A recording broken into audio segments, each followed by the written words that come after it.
നമസ്കാരം. നിത്യജ്യോതിഷത്തിലേക്ക് എല്ലാ മാന്യ പ്രേക്ഷകർക്കും സ്വാഗതം.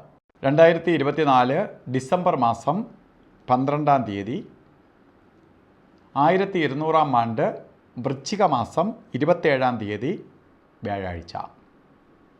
ഇന്ന് വ്യാഴാഴ്ച ആണ്. നക്ഷത്രം ഉദയ നക്ഷത്രം അശ്വതിയാണ്. അശ്വതി നക്ഷത്രവുമാണ്. അപ്പോൾ ശുഭനക്ഷത്രമാണ് അശ്വതി നക്ഷത്രം. അതുപോലെ ശുഭദിനവുമാണ്. ഇന്ന് ഗുരുവിൻ്റെ ദിവസമാണ്. ഗുരുവാരം എല്ലാ ഐശ്വര്യത്തെയും തരുന്ന ദിവസമാണ് ഗുരുവിൻ്റെ ദിവസം, വ്യാഴത്തിൻ്റെ ദിവസം. അതുകൊണ്ട് ലക്ഷം ദോഷം ഗുരുഹന്തി. ഗുരു നോക്കിയാൽ തന്നെ ലക്ഷം ദോഷം ഉണ്ടെങ്കിലും തീർന്നു പോകും. അത്ര ശക്തമാണ് ഗുരുവിൻ്റെ ബന്ധം. ആ ഗുരുവിൻ്റെ ദിവസമാണ്, ശുഭനക്ഷത്രമാണ്. അപ്പോൾ നമുക്കിന്ന് എന്ത് ശുഭകാര്യങ്ങൾക്കും ഈ ദിവസം എടുക്കാം. അപ്പോൾ ഒന്നിനെ മാറി നിൽക്കരുത്. ഇന്നത്തെ കാര്യങ്ങൾക്ക്, ഓരോ കാര്യങ്ങൾക്ക് ഇറങ്ങാവുന്നതാണ് ഈ ദിവസം. അതുപോലെ അശ്വതി നക്ഷത്രം, വൃശ്ചിക മാസത്തിൽ അശ്വതി നക്ഷത്രം ബർത്ത്ഡേ വന്നിട്ടുള്ളവർക്ക് ഒരു വർഷത്തെ ഫലത്തെയാണ് ചിന്തിക്കേണ്ടത്. വാർഷിക ഫലത്തെ ചിന്തിക്കുമ്പോൾ സാമ്പത്തികമായി വളരെ പുരോഗതി ഉണ്ടാകുന്ന ഒരു വർഷമായിരിക്കും നിങ്ങൾക്ക്. സാമ്പത്തിക പുരോഗതി. ഇപ്പോൾ സാമ്പത്തിക പുരോഗതി എന്ന് പറയുമ്പോൾ അശ്വതി നക്ഷത്രക്കാർക്ക് ഏഴാണ്ട് ശനിയൊക്കെ വരാൻ പോവുകയാണ് എങ്കിൽ പോലും വളരെ സാമ്പത്തിക പുരോഗതിയെ തരുന്ന കാലഘട്ടമാണ് നിങ്ങൾക്ക് വരുന്നത്. അപ്പോൾ വളരെ ശ്രദ്ധയോടുകൂടി കാര്യങ്ങൾ കൈകാര്യം ചെയ്യുക. സാമ്പത്തിക പുരോഗതി ഉണ്ടാവും. ജോലി ഇല്ലാത്ത ആളാണെങ്കിൽ ജോലി കിട്ടും. ബിസിനസ്സോ എല്ലാം ചെയ്യുന്ന ആളാണെങ്കിൽ ബിസിനസ് പുരോഗതി, നല്ല സാമ്പത്തിക നേട്ടം ഉണ്ടാവും.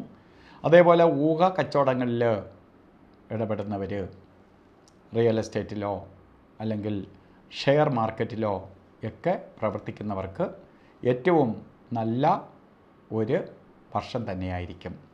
സാമ്പത്തിക പുരോഗതിയുടെ കാലഘട്ടം ആണ് നിങ്ങൾക്ക് ഈ ഒരു വർഷവും വന്നു ചേരുക.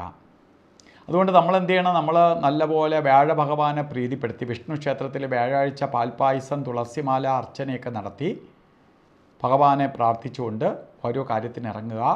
വിജയം സുനിശ്ചിതമാണ്. അതേപോലെ തന്നെ ഇന്ന് ദിവസം നല്ല ദിവസമാണെന്ന് ഞാൻ പറഞ്ഞു. ഓരോ കാര്യങ്ങൾക്ക് ഇറങ്ങുമ്പോഴും നമ്മൾ പ്രധാനമായി യാത്രയ്ക്ക് തിരിക്കുമ്പോൾ രാവുകാലം നോക്കിയിട്ട് തിരിക്കുക. 1:44 തൊട്ടാണ് രാവുകാലം ആരംഭിക്കുന്നത്. 1:44 തൊട്ട് 3:10 വരെ രാവുകാല സമയം. ഇത് യാത്രയ്ക്ക് മാത്രം നോക്കിയാൽ മതി. പക്ഷേ ഗുളികകാലവും യമകണ്ഠ കാല സമയവും ഒരു ശുഭകാര്യങ്ങൾക്കും എടുക്കരുത്. അപ്പോൾ ഗുളികകാല സമയം വരുന്നത് 9:27 തൊട്ട് 10:53 വരെയും യമകണ്ഠ കാല സമയം വരുന്നത് 6:35 തൊട്ട് 8:01 വരെയും. ഈ സമയം ഒരു ശുഭകാര്യങ്ങൾക്കും തിരഞ്ഞെടുക്കരുത്. അതുപോലെ തന്നെ ഇന്നും അഭിജിത്ത് മുഹൂർത്തമുണ്ട്. വ്യാഴാഴ്ചയും നല്ല ദിവസമാണ്. അഭിജിത്ത് മുഹൂർത്തത്തിന് വളരെ പ്രാധാന്യമുണ്ട്. അഭിജിത്ത് മുഹൂർത്തം വരുന്നത് 11:54 തൊട്ട് 12:42 വരെയാണ്. അപ്പോൾ ഇന്നത്തെ നല്ല സമയത്തിൽ നല്ല സമയം കൂടിയാണ് അഭിജിത്ത് മുഹൂർത്തം. അപ്പോൾ നമുക്ക് എന്ത് ശുഭകാര്യങ്ങൾക്കും തിരഞ്ഞെടുക്കാം.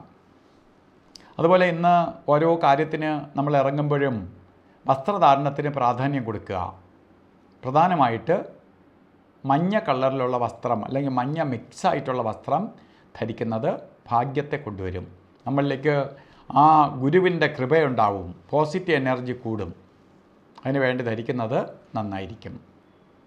അപ്പോൾ എല്ലാ പേർക്കും, ബർത്ത്ഡേ വന്നിട്ടുള്ളവർ മാത്രമല്ല, എല്ലാ പേർക്കും പരമഗുരുവിൻ്റെ സഹായം ഉണ്ടാവട്ടെ, അനുഗ്രഹം ഉണ്ടാവട്ടെ എന്ന് പ്രാർത്ഥിച്ചുകൊണ്ട് നിർത്തുന്നു. നന്ദി, നമസ്കാരം.